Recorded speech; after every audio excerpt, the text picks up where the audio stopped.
Hey, what's up, y'all? So we are done with AEW Double or Nothing 2023. So, and honestly, not a bad show. So I didn't watch the kickoff show, which was the Hardys and Hook versus Ethan Page and the Guns. So I did see that Hook and the Hardys won the match, but I didn't see the match. So we started this show with a 21-man battle royal for the AEW International Championship, which Orange Cassidy stayed as the champion after eliminating Swerve last. So it was a good opening match, but I just didn't like the idea of this match because all I see this match is as a filler match. And also, if you look at most of the competitors in this match, they were all either a tag team or like just associated with some kind of partnership or a stable. Like you had Jay White and Juice Robinson, you had Swerve and Brian Cage, a part of the Embassy, you had the Firm, you have Butcher and the Blade, and the Lucha Brothers. So literally everybody in this battle royal were just a part of a team. Like I think Ricky Starks was the only person who was not a part of any kind of group or a tag team. So he was the only singles one.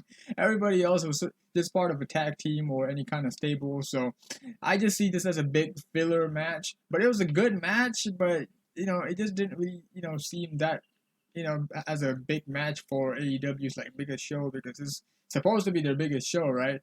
So they just kind of made this match to make Orange Cassidy just look like a strong champion. That hey, he won a match with 20 other people. Uh, so again, this is a good match, but I just see it as a big filler match with just a bunch of tag teams thrown into it. So I mean, I would have appreciated seeing a new champion because not saying that Orange Cassidy is a bad champion or anything. He's a good champion, but I think you could do with the new face, especially they're not really doing anything huge with him. He's not really a part of any kind of huge like storyline or whatsoever for the championship. So yeah, I feel like we could have had some new champion throughout this match, but I guess fine since it was a good match. So anyways, the next match was an unsanctioned match between Adam Cole and Chris Jericho. So, yeah, this match ended in a stoppage. How? First of all, this match, like, even though it was called an unsanctioned match, it didn't really feel like you was watching an unsanctioned match. This match wasn't really that good. I mean, the story leading up to it, though, it was so good. But then, if you look at this match itself, like, so look, wait, I mean, it could have been a good match if it wasn't an unsanctioned match, just a regular match. I guess it would have turned out fine. But the fact that you made it an unsanctioned match, we expect some huge things to go down, especially since all the story leading up to this match was actually good. So, like, yeah, it was not a good match to be honest. I guess it was just okay. But look, I want to get to the main point here. Unsanctioned match. What is an unsanctioned match? A match that is not really counted as an official match, and it doesn't really affect the win-loss record, and the company themselves cannot get involved within the match. Doesn't matter what happened, they can't get involved. So how can it end in a stoppage? It's unsanctioned. The company can't get involved. It doesn't matter how bad it gets. It's unsanctioned. That's the point. The company can't get involved, but it still ended in a stoppage. How? And the commentary was like, "Oh, enough is enough." What do you mean? Like that's the point of an sanction match. You can't get involved. Like you can't stop it. Either it ends in a submission, pinfall. You can't stop the match. The company can't get involved. The referee can. What? Even the commentary was like, "Oh no, enough is enough. This is we gotta stop this." No, you shouldn't. It's an unsanctioned match. It doesn't matter what happens. That's the point. That's the point of signing the contract. Nobody can get involved. That's the point. And literally right after that, Jericho just, cuts a backstage promo. Just fine. It's stupid, bro. All that building of this match over the past few weeks, months, all for nothing. So, yeah, all for this. I don't know what they were thinking of this. So yeah, Adam Cole won the match. And then we're gonna have a mixed tag team match on Dynamite between him and Britt versus Jericho and Saraya or Paige. I guess that's what's happening next. So next was FTR versus Jeff Jarrett and Jay Lethal. Hey, this was actually a good match. Uh, This was actually a pretty good match, though. Not gonna lie. I don't know. Like, there were a lot of moments throughout this match where I'm like, oh man, Jarrett, and Lethal could actually win it, though. Like, they were actually pretty good. And bro, even the referee Aubrey get hit by the freaking guitar by Jarrett's wife. Like, man, this was actually a good match, yo. This was actually a good match. So FTR won. FTR retained the championship, but honestly, really good match. I really saw it coming. Like, you know what, Jarrett and Lethal could actually win the title, but not. FTR retains. So really good match. Next one was Wardlow versus Christian Cage for the TNT Championship in a ladder match. So look, honestly, I kind of thought Christian could win it. I don't know why. I really went behind Christian for this match. I thought he could actually win it. Even before the match, I kind of predicted he might come out as a champion. First of all, this is a ladder match, which is Christian's. He's one of his, one of his strengths is ladder match. Like the amount of ladder matches that he's had in WWE back then, like. So I thought he could actually win this one. Even in this match, throughout this match, if you see that he was actually getting his ass whooped a lot by Wardlow throughout this match, and I'm like, man, Christian could actually win this one. But yeah, towards the ending and everything, they kind of messed it up with having Arn Anderson coming out, Luchasaurus. I mean, Luchasaurus kind of makes sense because Christian's a heel and everything, but having Arn Anderson come out there, getting, biting Luchasaurus, and Arn himself bleeding for no reason, that part was unnecessary. And you had Wardlow retain the championship. But I don't know. I really wanted to see Christian win the title, bro. I don't know why. It would have been cool, I guess.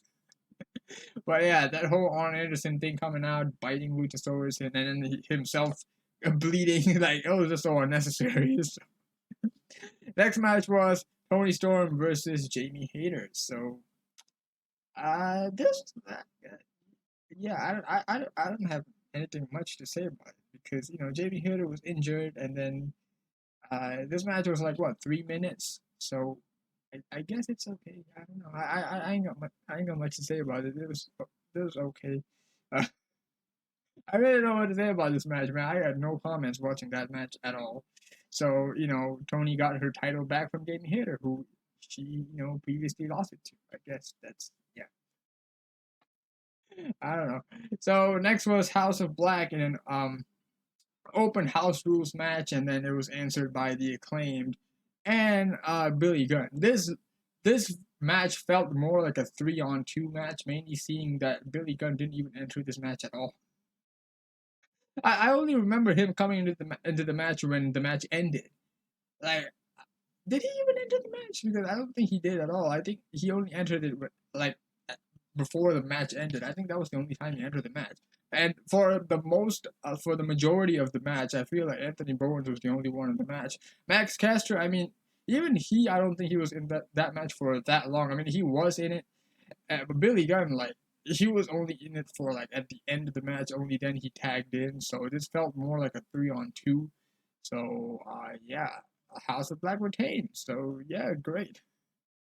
So then we had the whole thing with the TBS Championship. We had 2 matches. So look, I'm gonna just talk about everything, alright? So Kris Statlander came back and she beat Jade in like a minute for the TBS Championship. So now I know that the whole plan was for her to win the TBS Championship, or for her to beat Jade before she got injured and everything. So look, I think if that was the case, I think they should have had somebody else hold the title in between. So the fact that they made Jade the champion this long so that she can be beat by Statlander just did not make sense, right? They could have had, like, the fact that they had made Jade beat a lot of women's wrestlers that were literally better than her. So it just don't make sense. Like, you could have literally had somebody else hold the title. I mean, like, I think I've said this before, but the fact that they made the TBS championship a more like a bigger championship than the women's world championship, like that's the thing that AEW has done. I think I've said it before, maybe I have not on the channel, but like they have made the TBS championship like a bigger championship than the women's world championship itself, because it should be the other way around. But their mid card championship is being booked like the world championship. Even if you look at this pay per view alone, the TBS championship like had more of a bigger thing to it rather than the women's world championship. So they made it feel more bigger, So I think that's not how it's supposed to go because it's the other way around. The women's world championship, it should be bigger, but they're doing it the other way. So yeah, Jade Cargill's undefeated reign is finally over. So, and the match against Taya Valkyrie was not that bad either. But I kind of thought she could actually beat her though. When she hit a finisher and everyone was like, "Oh yeah." But nah, she did. Jade kicked out. So I feel like I wanted to see Taya Valkyrie win the championship, but then they already planned for Statlander to come back and win the championship. But man, I feel like somebody could have beaten Jade before this and become the champion and held the title rather than them just having Jade be champion all this time just so they can wait for Statlander to come back and beat her within a minute. And that kind of takes away a lot too because they've made Jade so strong for this amount of time only for her to lose the title in 1 minute. So, it didn't really make sense. But yeah, fine. Statlander champion, the original plan. That was the original plan and they did it. So yeah, I guess. So the next was one of the first of the double main event. Match of the night easily. Match of the night easily. Match of the year so far. Not exactly. I feel like there's better matches. So MJF, Sammy Guevara, Darby Allin, and Jungle Boy, the Four Pillars Fatal 4-Way match for the AEW World Championship. This match was so good. So good. I genuinely went for Darby Allin to win the title. I'm okay with MJF winning the champion. He's a good champion. But I kind of thought, hey, Darby Allin could actually win this. He was literally putting his body on the line in this match, and especially when he hit the headlock takedown, I was like, yeah, this is it. But no, MJF kicked out, and MJF pinned Darby Allin with that exact same move. I still remember the whole storyline about the side lock takeover. Wait, I forgot what the name of the match was. Was it the side takedown or something? Man, I forgot. I always confuse it, like headlock takedown or takeover. I don't know. I forgot whatever that is. So, I always forgot the name of that. So, yeah, MJF won the match against Darby. He pinned Darby with that exact same move. And Darby originally tried it, where he hit the coffin drop on MJF, and then he went for the takedown, but MJF kicked out. But overall, man, this was a really good match. Even at one point, you see all of them using their former mentors or current mentors move in the match itself, like MJF using the Crossroads, Sammy using the Code Breaker, Darby using the Scorpion Death Drop, and Jungle Boy using the man, what was Christian's finisher again? Shit, I forgot. I forgot Christian's finisher. Sorry, yeah, his finisher. So it was a great match, man. It was really good. So MJF winning it. So yeah, he's not gonna keep his mouth shut. So, and MJF really entertaining throughout this whole match too. So it was great. So we go to the second of the double main event: the Blackpool Combat Club versus the Elite, Anarchy in the Arena. Bro, this was so good too. Last year's Anarchy in the Arena between it was between Blackpool Combat Club and the Jericho Appreciation Society. That match was actually pretty good too, and this one same really good with the Elite and everything. But I feel like what they could have done for this match is they could have put like a double screen thing because there was some stuff where some of them would be inside the ring, some of them would be near the entrance area. Some of them would be like inside the arena somewhere. So I think they could have done that thing where they put two different screens, which would be easier for the people to see what's happening at multiple times. Because they did do it for a few times, but some of the times they just switch between different places in like 2 seconds, so you can't actually see what's happening here and there. So I think that could have been a cool idea to see what's happening in two different places, because you had Claudio and Matt Jackson somewhere in the arena, and then you had some of them nearby at ringside. You had some near the entrance area, so it was really hard to keep up, and they keep switching between the two in a few seconds. They could have had two screens showing at different places. I think that's what they could have done. But yeah, it was a good match, and even the dude who was singing did not escape from it. He got a super kick. Even last year's Anarchy in the Arena had music played over it too. So yeah, it was great, man. It just felt like an actual fight. So it was amazing. So yeah, that's the main event. And yeah, Takeshita attacked Kenny Omega. Even Kenny Omega coming out there like Captain Canada. Look at his pants, and he even at one point used the dustbin cover as the freaking shield. It was amazing. And yeah, Takeshita turned on Kenny. I mean, we all saw it coming, right? So I saw that it says that he's officially a part of the Blackpool Combat Club now. So they have a Japanese member. So can the Elite bring back a Japanese member? You know, somebody that they already know. You know, yeah, right. Yeah, I'm expecting it, yo. It could be good. Yeah, they better bring in Ibushi, bro. I'm pretty sure they're gonna. You know, a lot of people are expecting it for them to bring in Kota Ibushi. I mean, we haven't seen him in a while with the whole New Japan thing. So yeah, I'm pretty sure they're gonna do it. Yeah, I'm pretty sure they're gonna do it.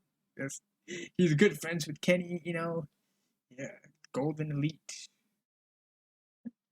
Yeah, that could be amazing to see. So yeah, that is all for AEW Double or Nothing. Good pay per view. So we are expecting Forbidden Door somewhere this month. I think the 20 something, 24, 25 something is the pay per view. I think so. I don't. I have to check on the date. Also, I want to say this, yo. The crowd sucked for this pay per view. I don't know who the hell was in the crowd for this show because a lot of them didn't really feel like wrestling fans. It's as if they just came there and watched it. Like, or I mean, if they were there, I mean, come on, American crowds suck most of the time. Even in watching WWE, most of the time you have people just quietly sitting there. There are some moments which deserves pops. They just sit there quietly, like they're watching a movie in the theaters.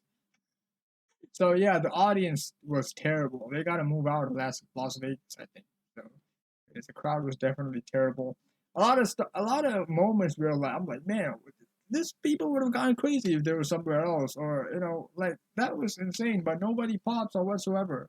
Like literally everyone was just quiet, and this is like their biggest show of the year, Double or Nothing, and like they chose the stadium which had the worst crowd.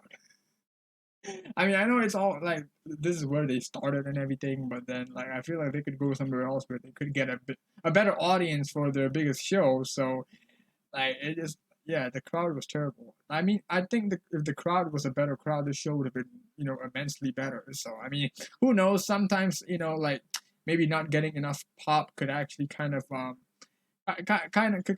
go with how you perform too. You do a certain kind of move and people then don't react, even though it was hell of a crazy move. So who am I to say, right? I'm not a wrestler, but it could be true though. So yeah, that's it, y'all. This is for Double or Nothing. Expecting New Japan Dominion in a few days. I think it's on Sunday, so I'm definitely gonna watch it. So I know I'll get back to you with another video for that event. So yeah, this was a great event. So thank you very much for watching this review. I hope you enjoyed it. If you did, subscribe to the channel for more wrestling related content, and I will see you next time. So until then, take care. Goodbye.